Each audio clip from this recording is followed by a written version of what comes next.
Vendredi 8 novembre 2019, chers internautes, bienvenue à cette autre édition de la revue de presse sur Journal du Cameroun Télévision, dernière sortie de la semaine. Beaucoup de sujets d'ordre politique sont en une des tabloïds parus ce jour. Commençons avec le quotidien Mutation qui s'intéresse au mandat des conseillers municipaux et des députés. Selon le journal, une prorogation de ces mandats serait en cours de téléchargement. Le journal de Georges Alain Boyomo renseigne que la crise dans le nord-ouest et le sud-ouest, le couplage des législatives et des municipales et la réforme du système électoral sont en voie d'imposer une nouvelle rallonge. Plus de détails sur ces affirmations en page 7 de Mutation, paru ce vendredi 8 novembre 2019. Pendant que Mutation s'intéresse au mandat des conseillers municipaux et députés, Cameroun Tribune lui parle de la rentrée parlementaire à l'Assemblée nationale prévue pour le mardi 12 novembre 2019. Selon le quotidien national bilingue,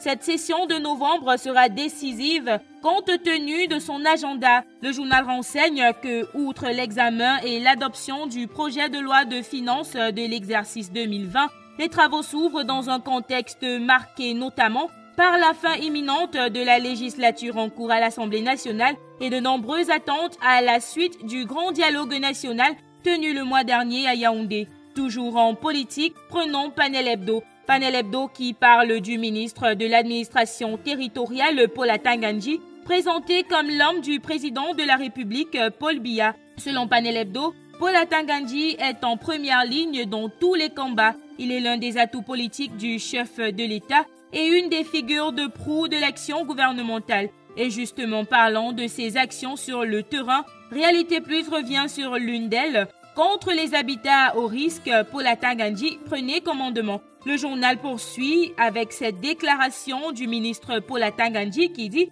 que pour éviter les catastrophes du type Ngouaché à Bafoussam, il faut lancer une campagne nationale de déguerpissement de tous ceux qui ont construit et vivent sous les rivières et fleuves, dans les collines et rochers, exposés aux glissements mortels de terrain. Selon Réalité Plus, le ministre Paul Atanga-Ndji est un homme d'action qui doit se lever et agir pour, je cite, épargner le président Paul Biya des soucis. Les détails dans les colonnes de Réalité Plus parues ce vendredi 8 novembre 2019.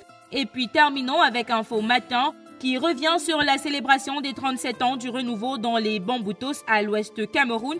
Le journal renseigne qu'à cette occasion, le ministre Nganou Djoumessi a prôné la synergie et l'unité derrière le président Paul Biya. Les détails en pages 8 à 10 d'Info Matin paru ce vendredi 8 novembre 2019.